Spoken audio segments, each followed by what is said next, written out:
ఆహా, గానానికే ప్రాణం పోసినట్లున్న మీ కథాగానం అద్భుతం. అయ్యప్ప చరిత్రని ఇంత అమృతానందంగా వినిపించిన మిమ్మల్ని చూస్తుంటే ముచ్చటగా ఉంది. బాబు, పాప, బహుమానంగా ఇస్తున్నాను, తీసుకోండి. మాకొద్దండి సార్. మీరు నిజంగా సహాయం చేయాలనుకుంటే మాకు సహాయం చేస్తారని మాట ఇవ్వండి. సహాయమా? ఏం కావాలి? ఏ పాపం చేయకుండా జైలుకు వెళ్ళిన మా వారిని కాపాడండి. మీ వారు జైల్లో ఉన్నారు? అవును స్వామి, మంచికి పోయి వంచనకు గురయ్యాడు. సాటి మనిషికి సహాయం చేయబోయి అన్యాయంగా జైలు పాలయ్యాడు. ఆయన పేరు? మిస్టర్ ఆనందరావు, మీరు అయ్యప్ప చిట్స్ అండ్ ఫైనాన్స్ అనే పేరుతో ఓ కంపెనీ స్థాపించారు. నేను కాదు, నా స్నేహితుడు చెంచలరావు. ఆ కంపెనీ మేనేజింగ్ డైరెక్టర్ గా మీరే వ్యవహరించారు. చెంచలరావు బతిమాలితే నా పేరు వేసుకోవడానికి ఒప్పుకున్నాను, అంతే. అయితే ఆ కంపెనీతో మీకే సంబంధం లేదంటారు? లేదు. మరైతే దాదాపు 20 లక్షల రూపాయల ఆ కంపెనీ పేరిట మీరు ప్రజల దగ్గర నుండి వసూలు చేశారు. ఏమో, నాకు తెలియదు. కానీ ఆ మొత్తానికి మీరే రసీదులు ఇచ్చారు. అయ్యప్ప సాక్షిగా చెప్తున్నాను, నేను ఆ రసీదులు ఇవ్వలేదు. నాకేం తెలీదు. మరి ఆ చెంచలరావు సొమ్ముతో పారిపోయాడని చెప్తున్నారు కదా, అతను ఎప్పుడు ఎక్కడ ఎలా పారిపోయాడో మీరేమైనా చెప్పగలరా? అది తెలీదు. తెలీదు అనటం మీ నిర్దోషత్వాన్ని నిరూపించుకోదు. యువర్ ఆనర్, ఈ ఆనందరావు అయ్యప్ప స్వామి భక్తుడనే ముసుగులో అనేక లక్షల రూపాయలు ప్రజల దగ్గర నుంచి దోచుకుని ఏమడిగినా నాకు తెలీదు అనే సమాధానం చెప్తున్నాడు. ఈ పరిస్థితుల్లో తమరే ఒక నిర్ణయం తీసుకుని తీర్పు చెప్పవలసిందిగా కోరుతున్నాను. That's all your honour. ఈ కేసు వచ్చే నెల 20వ తారీఖున తుది విచారణ జరుగుతుంది. అంతవరకు ముద్దాయి కస్టడీలోనే ఉండాలి. జడ్జి గారు, ఆయన ఏ పాపం ఎరగరండి. కల్లో కూడా మీ ఏ ద్రోహం చేయలేదు. స్నేహితుడు బాగు కోసం వాడు సహాయం చేసిన పాపానికి ఇప్పుడు ఈ శిక్ష అనుభవిస్తున్నారు. తమరే ఎలాగైనా ఆయన రక్షించాలి. ఊరుకోమ్మా. వ్యక్తి కంటే, చట్టం కంటే, ధర్మం కంటే ఆ దేవుడు గొప్పవాడు. దయామయుడైన ఆ దేవుడు ఏ నిర్దోషిని శిక్షించడు. నాకు చేతనైన సహాయం తప్పకుండా చేస్తాను. ఆ తర్వాత అన్నింటికి అయ్యప్పే ఉన్నాడు. తతామి తతామి గురుస్వామి శిరసామి వందనం. గురుస్వామి శిరసామి వందనం. దండాలు సాములు. సాములు, చిన్న సందేహం. ఏమిటది? అయ్యప్ప స్వామి అలా కాళ్ళ గొడ్డ కట్టుకుని కూకుంటారు కదా, ఎందుకు స్వామి? ఎందుకేమిటి? అది ఆయన అలవాటు. చచ్చు ప్రశ్న. కొందరు దేవుళ్ళు కూర్చుంటారు, మరి కొందరు నిల్చుంటారు, కాళ్ళు బిగితే పడుకుంటారు. నీకెందుకురా? అవును, ఏమిట్రా చేస్తుంటావు? పడవ నడుపుతుంటానండి. పడవ నడిపే వెదవ్వి నువ్వు కూడా దేవుణ్ణి ప్రశ్నించడమే. దేవుడి గురించి ఇలా తచ్చుపుచ్చు ప్రశ్నలు వేస్తే కళ్ళు పేలిపోతాయి, కాళ్ళు చేతులు పడిపోతాయి. నేను ఎన్నిసార్లు అయ్యప్ప స్వామి గుడికి వెళ్ళి వచ్చానో తెలుసా నీకు? అప్పటికండి స్వామి, కానీ ఆ గొడ్డ మళ్ళీ చచ్చుపుచ్చు ప్రశ్నలు వేస్తున్నావు. నీ పడవకి చిల్లులు పడి మునిగిపోతావు. పడవ వెధవా. అదేమిటి స్వామి, అతను తెలుసుకోవాలనే తపంతో అడుగుతున్నాడు. వివరంగా చెప్పాలి. మనకి తెలియని విషయాలు అపారం. అనుమాన నివృత్తి చేయకపోక అపార్థాలు చెప్తున్నారు. ఈ సంగతి నాకు తెలియదు అని ధైర్యంగా ఒప్పుకోవడానికి మీ వయసు, మీరు చేసిన యాత్రానుభవం అడ్డొస్తున్నాయి. చూడు బాబు, అయ్యప్ప స్వామి కాళ్ళకు ఆ గుడ్డలా ఎందుకు కట్టుంటుందనేగా నీ అనుమానం? అవును స్వామి. అలా కట్టు కూర్చోవడంలో అలసట లేకుండా ఎంతసేపైనా కూర్చోవచ్చు. యోగులు, మహర్షులు తపస్సు చేసుకోవడానికి ఆ పద్ధతి సుఖంగా ఉంటుంది. దీన్ని సుఖాసనం అని కూడా అంటారు. యోగ శాసనంలో దీన్ని యోగ పట్టం అని, పట్టబంధం అని కూడా అంటారు. అర్థమైందా? అర్థమైంది. Good evening sir. ఏమిటి అర్జెంటుగా రమ్మని పిలిచారట? చూడండి, ఆనందరావు కేసుని రీఇన్వెస్టిగేట్ చేయమని చెప్దామని. ఎందుకు? ఆ ఆనందరావు నిర్దోషని నా అంతరాత్మ చెప్తోంది. అతని కుటుంబాన్ని చూస్తుంటే ఈ కేసులో ఏదో తిరకాస్తున్నట్టు అనిపిస్తుంది. మా డిపార్ట్మెంట్ లో కూడా అదే అనుకుంటున్నారు సార్. కానీ ఆనందరావు నిర్దోష్ అనడానికి మా దగ్గర సాక్ష్యాధారాలు ఏమీ లేవు. ముందు ఆ చెంచలను ఎత్తి పట్టుకోండి, ఆ తర్వాత చూద్దాం. I will try my level sir. Thank you. క్షీణించిపోతున్న హిందూ ధర్మాన్ని పునరుద్ధరించడం కోసం జగద్గురు ఆదిశంకరాచార్యుల వారు భారతదేశం మొత్తం 3 సార్లు పాదయాత్ర చేసి ఎన్నో ఆలయాలు నిర్మించారు, 4 పీఠాలు స్థాపించారు. స్వామి స్వామి శరణం. కూర్చోండి స్వామి. తమరు? నేను శబరిమల నుండి వచ్చాను స్వామి. తంత్రి గారు మీకు ఈ ప్రసాదం పంపించారు. మహాప్రసాదం. తమరు మాస పూజకు వెళ్ళొస్తున్నారు స్వామి? అవును స్వామి. గత 6 మాసాలుగా స్వామి సన్నిధానంలోనే ఉంటున్నాను స్వామి. స్వామి, అక్కడి విశేషాలు మాకు చెప్పండి. 6 మాసాలుగా అక్కడ జరిగే వేడుకలు, ఉత్సవాలు,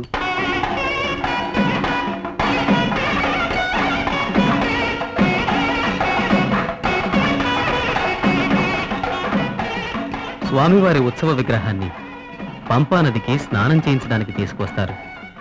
ఇది ప్రతి సంవత్సరం డిసెంబర్ మాసం 23వ తేదీన జరుగుతుంది. దీనినే ఆరట్టు అంటారు.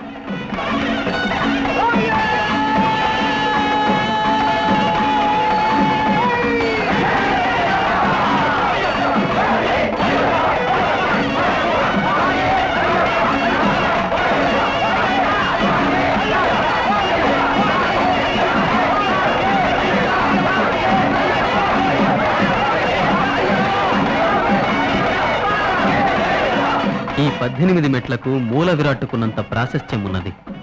స్వామి వదిలిన 18 అస్త్రాలు 18 మెట్లుగా మారాయి. అస్త్రాల దేవతలు ఈ మెట్లపై అధిష్ఠించి భక్తుల పూజలందుకుని నిష్ఠుర దీక్షాబద్ధుల అభీష్టాలను అనుగ్రహిస్తున్నారు. ఈ పూజనే పడి పూజ అంటారు.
అష్టబంధ కలశాభిషేకం ఇది స్వామివారికి 7 సంవత్సరాలకొకసారి జరిగే అరుదైన ఉత్సవం.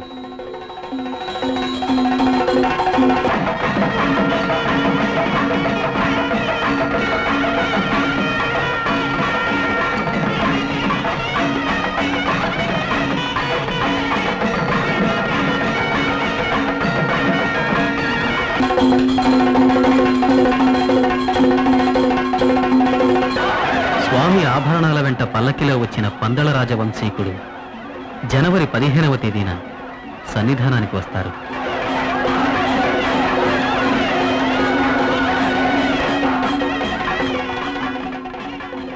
దీనిని సహస్ర కలశాభిషేకం అంటారు. ఇది సంవత్సరానికి ఒక్కసారి జరుగుతుంది.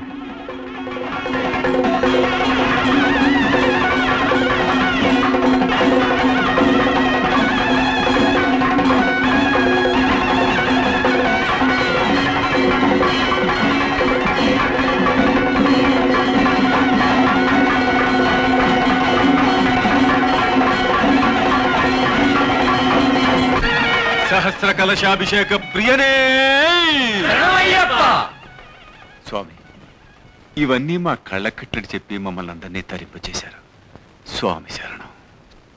రండి స్వామి. అస్సలు టైం లేదు. రండి స్వామి. నాకు అస్సలు టైం లేదయ్యా. స్వామి మీరు మాల వేసుకుందామని ఆలోచిస్తున్నారు కదా. మా స్వామి మాల వేసిన ఓ లక్షాధికారి కోటీశ్వరుడయ్యాడు. నేను ఆల్రెడీ కోటీశ్వరుడయ్యా. నాకు అస్సలు టైం లేదు. కానీ మాల వేసేవాడు కాస్త మంచివాడే ఉండాలంతే. మా స్వామి సాక్షాత్తు అయ్యప్ప స్వామికి స్వాగత సమానుడు. రండి స్వామి. నాకు టైం లేదయ్యా. రండి స్వామి. నాకు టైం లేదయ్యా. రండి స్వామి. స్వామి శరణం. అటు చూడండి. అటు ఆ చూడండి. దివ్యమంగళ స్వరూపాన్ని చూడండి. జన్మ సార్థకం అవుతుంది. ఓం భైరవమూర్తి నమః. అస్సలు టైం లేదయ్యా. టైం వస్తే దేవుడే దిగొస్తాడు. నీ టైం వచ్చింది, మేమే దిగొస్తున్నాం. ఇంతకీ ఏ టైపు మాల కావాలి? చెప్పండి స్వామి, తమరి దగ్గర ఎన్ని టైపుల మాలలు ఉన్నాయి? ఏమిటి? నంది 41 రోజులు సాదా మాల, 200, 21 రోజులు స్పెషల్ మాల, 400, 11 రోజులు సూపర్ స్పెషల్ మాల, 600, 3 రోజులు జెట్ మాల, 800. 3 రోజులా? షో, అస్సలు టైం లేదు నాకు. అస్సలు టైం లేదా? ఇప్పుడు ఎలా? శిష్య స్వాములు, మీరు కంగారు పడకంటారా? చూడండి స్వామి, మీలాంటి బిజీ స్వాములకి మా దగ్గర ఇన్స్టంట్ మాల్ ఉంది. అంటే వేసిన రోజే తీసేయచ్చు. మీరు ట్రైన్ విమానం దిగి ఏసీ కారులో పంపకొస్తే అక్కడ మాల వేసి ఇరుముడిస్తా. వెంటనే డోలి ఎక్కి జాలీగా స్వామి దర్శనం చేసుకుని గోల చేసుకుంటూ పంపకొచ్చి మాల తీసివేసి అక్కడ ఏసీ కారులో ట్రివేంద్ర వెళ్లి ఫ్లైట్ ఎక్కి మందు కొడుతూ. నీలాంటి దొంగ స్వాముల వల్లేరా అయ్యప్ప అంటే భక్తి పోయే ప్రమాదం వచ్చింది. ఇక ముందు తప్పుడు కోతలు కూసావో చంపేస్తాను.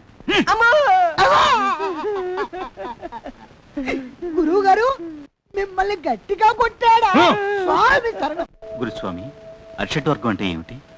కామము, క్రోధము, మోహము, లోభము, మదము, మాత్సర్యము వీటి వలన మానవుడు పతనం అయిపోతాడు. ఈ అరిషడ్వర్గాలను జయించిన మానవుడు మాధవుడు కావాలి. అయ్యప్ప దీక్షే దీనికి రక్ష. వీటిని జయించిన వారు ఉన్నారా స్వామి? ఆ విషయం మనకి తెలియాలనే అయ్యప్ప స్వామి షట్చక్రాన్ని తన వెనక భాగంలో ఉంచాడు. ముందు ఓంకారం కనబడుతుంది. ఒక్కొక్క దాన్ని జయిస్తే ఒక్కొక్క ఫలితం ఉంటుంది. కామోపశమనం కైవల్యం, క్రోధనాశనం వేదభూషణం, లోభవర్జనం వైభవార్జనం, మోహమూర్ఛనం ముక్తిదాయకం, మద విమర్ధనం మహావిభూషణం, మాత్సర్య వారణం మణికంఠ సేవనం. ఈ సూక్తం బ్రాహ్మీ లిపిలో ఉంది. స్వామిని సందర్శించినప్పుడు ఆ షట్చక్రం మనకు కనబడుతుంది. ఏమండి, అయ్యప్పని మీరు ఎంత భక్తిగా కొలిచారు. ఆ నామస్మరణం తప్ప వేరేమీ ఎరగరు. అలాంటి మిమ్మల్ని ఎందుకండి ఇంత శిక్షించాడు? తప్పు లలిత, తప్పు. అలా అనుకోడు. అయ్యప్ప స్వామి తనను నమ్మిన భక్తులను ఎప్పుడూ అన్యాయం చేయడు.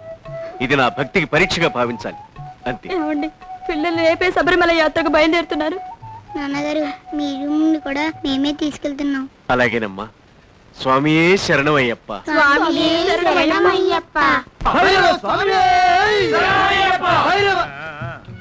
రేపే మీ ప్రయాణం. మీరంతా మీ బట్టలు మాలలు మర్చిపోయినా పర్వాలేదు, కానీ డబ్బులు మాత్రం మర్చిపోకూడదు. మనది అసలే ఏసీ వ్యాను, అందులో వీడియో కూడా ఉంది. అంటే అందులో మీకు చూపించే సినిమాలు ముసలమ్మలు చూసే దేవుడి సినిమాలు కాదు. ఎన్టీఆర్ వేటగాడు, చిరంజీవి ఖైదీ, ఏఎన్ఆర్ ప్రేమాభిషేకం లాంటివి ఉంటాయన్నమాట. ఓ ప్రియా ప్రియా గీతాంజలి కేసరి. అది కూడా ఉంటుంది. అది కూడా ఉంటుంది. అంటే ఏమిటి? దీన్ని బట్టి మీకేమర్థమైంది? నా ఏసీ వ్యాన్ లో ప్రయాణం చేయడం అంటే బ్రతికుండగానే స్వర్గాన్ని చూడడం అన్నమాట. అయితే ఇక్కడ చిన్న చిక్కుంది. మొదట మనం అనుకున్న విధంగా 1500 కాకుండా మరో 500 పెంచడం అయింది. అదేమిటి స్వామి, ఆ విద్యాధర స్వామి ఒక్కొక్కరి దగ్గర 400గా తీసుకునేది. ఆహా, మా బామ్మర్ది ఒకడు ఉన్నాడు, 300 రేటు. కాని ఒరేయ్, దోవలో దొంగల్ని చెక్కేసి దోపిడీ చేయించేది కూడా వాడే. చెప్పు, వెళ్తావమ్మా? వద్దు బాబోయ్. స్వామి, నా దగ్గర ఒక 50 రూపాయలు తక్కువ ఉంది. క్షుద్రుడా, నీచుడా, దరిద్రుడా! మాల వేసే రోజు ఒక 50 నొక్కావు, మళ్ళీ ఇప్పుడు ఇంకో 50 నొక్కుతున్నావు. సిగ్గుగా లేదు? అయ్యప్ప పేరు చెప్పి 4 వీధులు అడుక్కున్నా సరిపోయేది కదరా. ఇది అలా అడుక్కు తెచ్చిందే స్వామి. సరే, తగలడు. అయితే నీకు సీట్ ఉండదు, కింద కూర్చోవాలి. అవసరం వస్తే నిలబడాలి. మరీ అవసరంగా స్పెషల్ క్యాండిడేట్స్ ఎవరైనా వస్తే వేరు పైకెక్కి కూర్చోవాలి, తెలిసిందా? అందరూ భోజనం చేసిన తర్వాత ఏమైనా మిగిలితే పెడతాం, ఒప్పుకోవాలి. ఇష్టమేనా? అలాగే స్వామి. స్వామి స్వామి, ఆపద్ బాంధవనే, అనాథ రక్షకనే, అద్భుత రూపనే, విల్లాలి వీరనే, వీరమణి కంటనే, స్వామి. మన యాత్రలో ఇరుముడి చాలా విశిష్టమైంది. శిరస్సు మీదే ఉంచదగింది. మొదటి ముడిలో పూజా ద్రవ్యాలు, అభిషేకం కొరకు నెయ్యి నింపిన కొబ్బరి ఉంటాయి. రెండవది వెనకముడి, అందులో మనకు కావలసిన ఆహార పదార్థాలు, ఇతర సంభారాలు ఉంటాయి. ఇరుముడిని శుచి శుభ్రత గల ప్రదేశాల్లోనే దింపాలి. అది గురుస్వామే దింపాలి. స్వాములు, ఇంకో ముఖ్యమైన విషయం, మాలను ఇక్కడికి వచ్చిన తర్వాతనే తీయాలి. దుర్వ్యసనాల కోసం మధ్యలోనే తీయరాదు. అలా తీస్తే మీ దీక్ష సఫలం కాదు. అలాగే స్వామి.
అదిగో అదే అదే నేను చెప్పిన ప్రదేశం, బాగా చూడండి. ఇక్కడ ఏదైనా పుణ్యక్షేత్రం ఉందా స్వామి? నీ పిండాకుడుంది తట్ట. మనం తిరిగి వచ్చేటప్పుడు ఎంజాయ్ చేసేది ఇక్కడే. ఆటదారమ్మట పోతే అలా పక్కగా 10 గజాలు పెడితే కేరళ బ్రాందీ ప్రశస్తమైనది. ఈ డ్రెస్ లో తాగడం ఏమిటి స్వామి? చాలా చక్కటి ప్రశ్న. కొండ దిగగానే ఏ పంపా నదిలో మనం స్నానం చేశామో అదే పంపా నదిలో మాల తీసేసి బట్టలు వాష్ చేసి బ్యాగులో కుక్కేస్తాం. అసలు మిమ్మల్ని మామూలు బట్టలు తెచ్చుకోమన్నది ఈ మందు చెటప్ కోసమే. నంది, ఆ బ్రాందీ షాప్ పక్కన మిలిటరీ హోటల్ ఉందయ్యా, అక్కడ ఒకడు వంట చేస్తాడు. వాడే గనక ఆడదై పుట్టుంటే డెఫినెట్ గా సెకండ్ ఫ్యామిలీ సెటప్ చేసేవాడయ్యా. అంత అద్భుతంగా వంట చేస్తాడు. ఏమిటి స్వామి దారుణమైన వాగుడు? వింటుంటే కంపరం ఎత్తిపోతుంది. గురుస్వామి అయి ఉండి మీరే ఇలా మాట్లాడుతున్నారు. నోర్మై, గురుస్వామిని కనుకనే ఏదైనా అంటాను, ఏదైనా చేస్తాను. అయినా సగం డబ్బి చెక్కిన వాడివి నోరు మూసుకొని పడుండక మా గొడవ నీకెందుకురా? నువ్వు అరిచి గీ పెట్టినా సరే ఒక్క పెగ్గు బ్రాందీ కూడా పోయాం. స్వామియే శరణమయ్యప్ప. నంది, బ్రాందీ తాగుతూ కేరళ చేప నంచుకు తింటుంటే స్వామియే శరణమయ్యప్ప. అయ్యప్ప, ఈ పాపాత్ముడికి జ్ఞానం కలిగించు స్వామి. ఏం కూర్చావురా? నేను పాపాత్మున్నా? నిన్ను అయ్యప్పా!